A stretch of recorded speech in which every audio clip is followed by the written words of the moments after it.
माता लक्ष्मी और प्रकृति का आशीर्वाद। नमस्कार दोस्तों। आज मैं आपको माता लक्ष्मी और प्रकृति से जो जुड़ी एक सुंदर और प्रेरणादायक कहानी सुनाने जा रहा हूं। यह कहानी हमें बताती है कि समृद्धि और खुशहाली केवल धन से नहीं, बल्कि प्रकृति के संतुलन से भी आती है। तो चलिए, बिना देर किए शुरू करते हैं। स्वर्गलोक में माता लक्ष्मी का निवास। बहुत समय पहले की बात है। स्वर्गलोक में देवी लक्ष्मी का सुंदर महल था। वहां सोने चांदी की चमक, सुगंधित पुष्प और मधुर संगीत हर समय गूंजता रहता था। माता लक्ष्मी को केवल धन और वैभव की देवी ही नहीं, बल्कि समृद्धि और खुशहाली की देवी भी कहा जाता है। एक दिन जब माता लक्ष्मी पृथ्वी पर भ्रमण कर रही थी, तो उन्होंने देखा कि वहां कई जगहों पर लोग बहुत दुखी थे। कुछ स्थानों पर अकाल पड़ा था, नदियां सूख चुकी थीं, जंगल कट चुके थे और भूमि बंजर हो गई थी। वहां के लोग निर्धन हो गए थे और उनका जीवन कठिनाइयों से भर गया था। ये देखकर माता लक्ष्मी को बहुत आश्चर्य हुआ। वे तुरंत स्वर्ग लौटकर भगवान विष्णु के पास गई और बोली, प्रभु, मैंने अभी अभी पृथ्वी का हाल देखा। वहां कई स्थानों पर धन की कमी नहीं है, लेकिन फिर भी लोग परेशान और दुखी हैं। यह कैसे संभव है?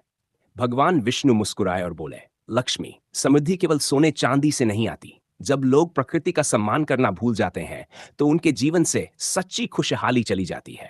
अगर धरती पर हरियाली, स्वच्छ जल और शुद्ध हवा न हो, तो कोई भी धन उन्हें सुखी नहीं रख सकता। माता लक्ष्मी ने यह सुना और एक उपाय करने का निश्चय किया। माता लक्ष्मी का पृथ्वी पर आगमन। अगले दिन माता लक्ष्मी एक साधारण स्त्री का रूप धारण करके पृथ्वी पर आईं।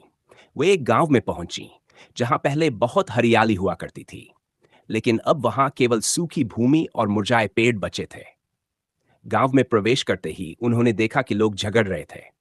कोई कह रहा था कि बारिश नहीं हो रही, तो कोई कह रहा था कि खेती बर्बाद हो गई।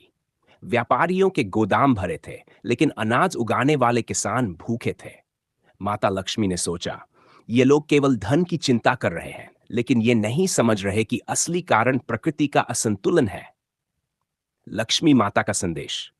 माता लक्ष्मी गांव के चौपाल में गई और लोगों से कहा, क्या तुम लोग धन को ही असली संपत्ति मानते हो?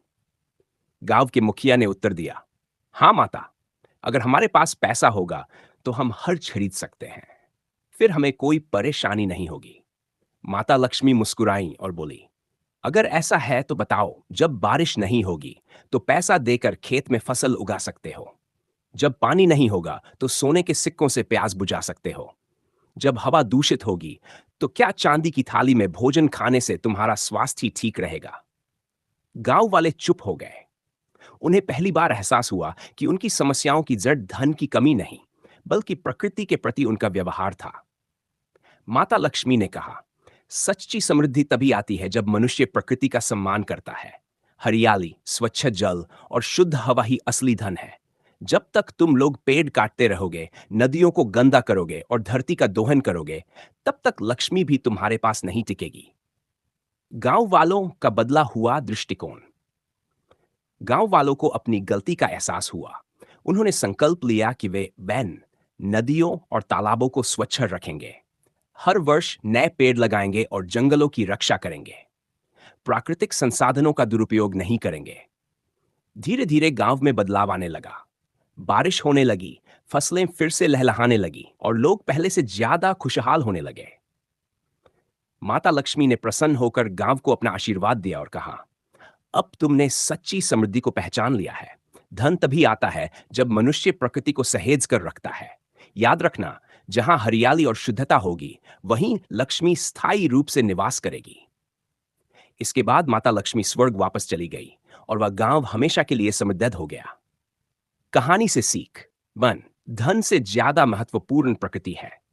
2, अगर हम जल, वायु और धरती को दूषित करेंगे तो कोई भी समृद्धि हमें सुखी नहीं रख सकती। जहां प्रकृति का सम्मान किया जाता है, वहां माता लक्ष्मी का वास होता है।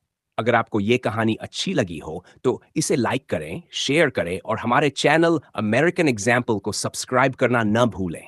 ऐसी ही और प्रेरणादायक कहानियों के लिए जुड़े रहिए। मिलते हैं अगली कहानी में। तब तक के लिए खुश रहिए, स्वस्थ रहिए और प्रकृति की रक्षा करते रहिए।